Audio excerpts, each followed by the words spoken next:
첫째 묶음. 생활 속의 심리. 불안이란 무엇인가? 불안이란 대체적으로 어떤 상태를 의미하는가? 이 같은 불안이 인간 생활에 어떤 영향을 끼치는가? 청소년들의 불안의 요인에는 어떤 것들이 있는가? 불안이란 공포와 아주 비슷한 감정 상태인데 다만 무서워하는 대상이 분명하지 않고 막연하며 대상을 두려워하는 정도가 미약하다는 차이가 있을 뿐이다.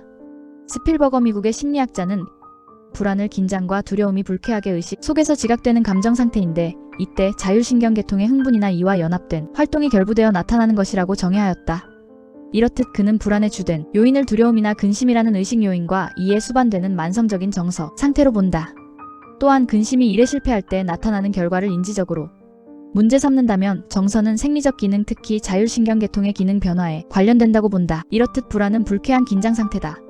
그러므로 사람들이 불안을 느끼게 될 때면 이 상태에서 벗어나려고 갖은 애를 다 쓰면서 이를 위해 여러 가지 반응을 나타낸다. 그러나 두려워하는 대상이 뚜렷하지 않다. 그래서 이 불안을 면하는 방법도 알 수 없으므로 이 불안에 대응하지 못하는 경우도 많다. 이러한 불안은 외부로부터 상당한 위협을 받거나 사회적 접촉에서 적절한 기교를 행사하지 못할 때 또는 마음속에 어떤 갈등 상태가 지속될 때 나타난다. 그러나 불안의 해소는 쉽지 않다.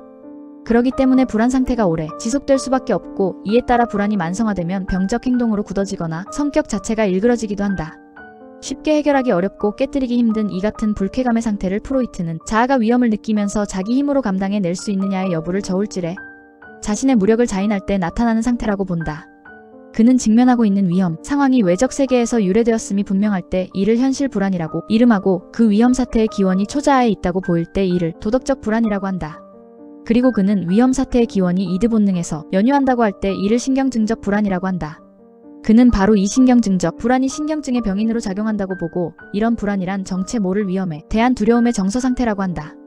미국의 정신분석학자 호나이는 1885년에 출생하여 1952년까지 불안을 인간 활동의 원동력이라고 본다. 그는 자기 주변에 잠재적으로 깔려있는 위험에 대응하면서 기본적으로 지니는 주관적 위험에 대한 반응을 기본 불안이라고 하고 이 기본 불안의 여러 가지 변형에 의해 여러 병적 상태가 유발된다고 본다. 이처럼 설명 개념 내지 지속적 정서 상태로서의 불안을 생각하는 대신 일시적으로 나타나는 정서 상태 또는 긴장 상태가 발산된 후 약간 잔류된 긴장이 누적되어 불안 상태가 나타난다고 보는 사람도 있다. 그러나 불안, 반응이라는 반응들의 정도를 수량적으로 측정해서 불안의 강약을 규정짓는 이른바 조작적 정의로 불안을 다루기 시작한 것은 1950년대부터였다.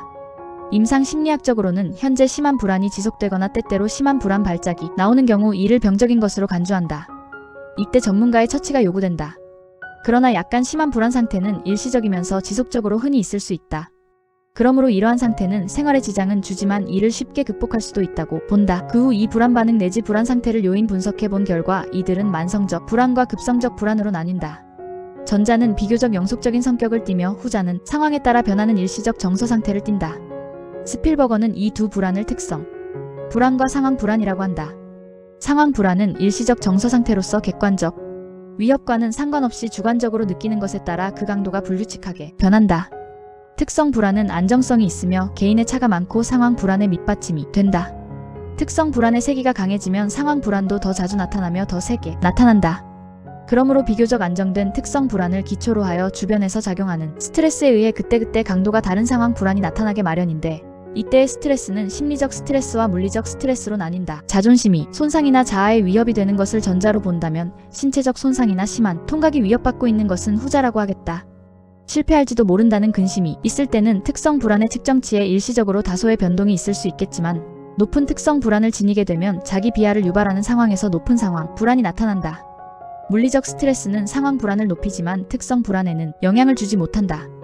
요컨대 특성 불안이 높은 사람은 심리적 스트레스에 의해 어떤 상황을 더욱 위협적으로 보게 되지만 물리적 스트레스에 대해서는 특성 불안이 높은 사람이건 낮은 사람이건 간에 상황 불안의 차이를 보이지 않는다. 불안이 일의 수행에 주는 영향이 어떠한가에 대해서는 여러 사람에 의해 많이 연구되었는데 대체로 일 수행에 미치는 불안의 효과는 부정적으로 작용한다고 본다. 물론 불안이 모든 일의 수행에 부정적으로 작용하는 것은 아니지만 일의 곤란도와 상호작용을 일으켜 어려운 일이나 복잡한 일의 수행에서는 특히 부정적인 영향을 준다. 이렇게 곤란한 일이나 복잡한 일에 불안이 부정적으로 작용하는 것은 일의 종류와 관계된다. 즉 어렵고 복잡한 일을 수행할 때는 시간이 많이 걸리므로 실수도 많겠고 또 실패 경험이 많으면 근심이 습성화되어 불안을 더욱 세게 조장시킨다. 사실 상황 불안은 쉬운 일을 할 때보다 어려운 일을 할 때 또는 한우가 더 높다고 한다.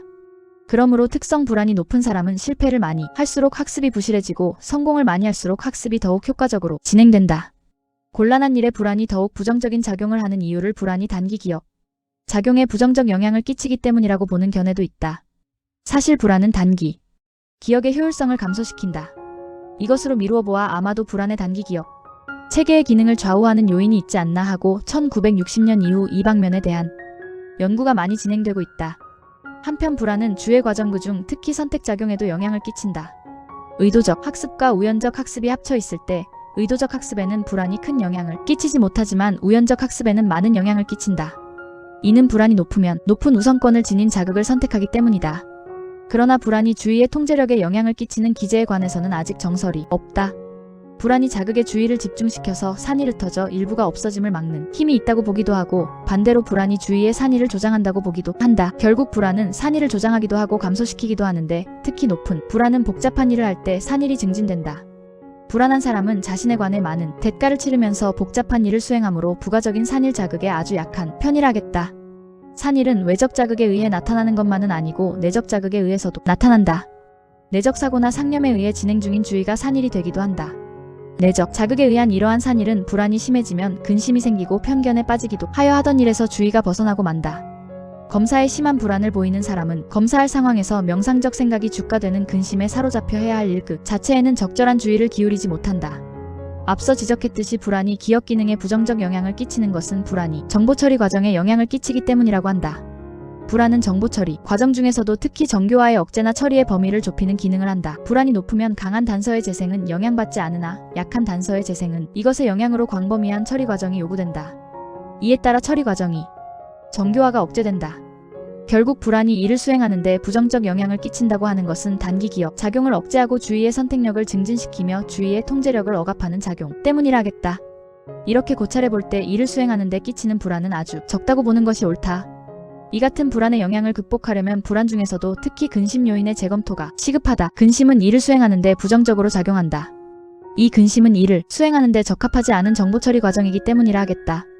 따라서 만일 이 근심이 일을 수행하는데 적극적인 조장적 처리 과정이 되게끔만 한다면 이 근심은 일을 수행하는데 촉진적 효과를 지니게 될 것이다.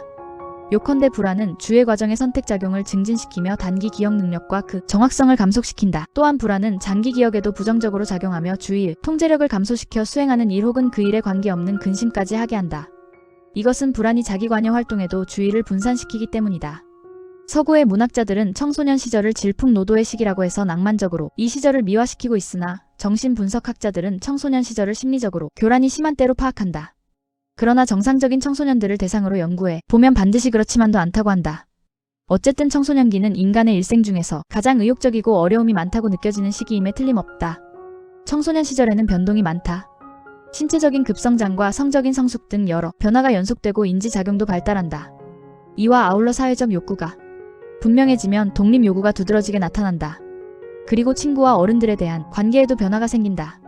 또한 장래의 직업을 준비하기 위해 학업을 이수하며 교양을 넓히고 나름대로의 인생관을 굳혀 주체성을 확립시켜 나간다. 이런 변화는 의식적이기도 하지만 자기도 모르게 무의식적으로 진행되는 수가 많다.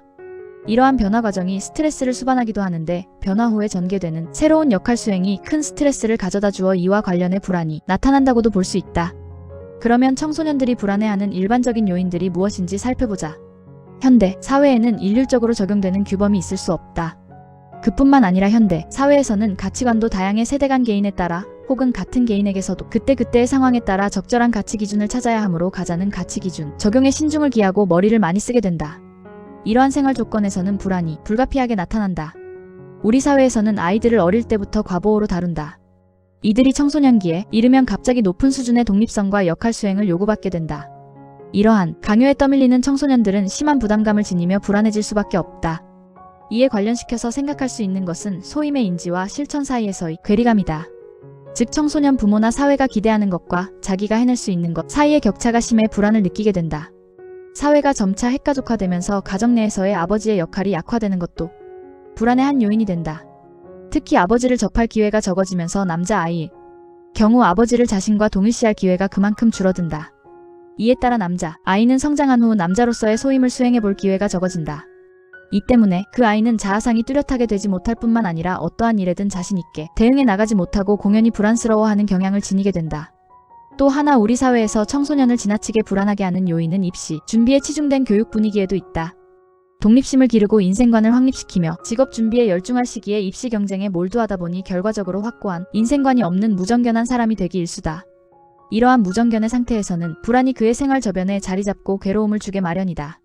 실로 청소년들의 이러한 불안의 문제를 제대로 파악해 나가야 하는 과제는 오늘날의 청소년 문제와 사회 문제 해결의 열쇠를 쥐고 있는 관건이 아닌지, 아니 더 나아가 이것은 현대 사회의 운명을 좌우하는 과제가 아닐는지 살펴보아야 한다.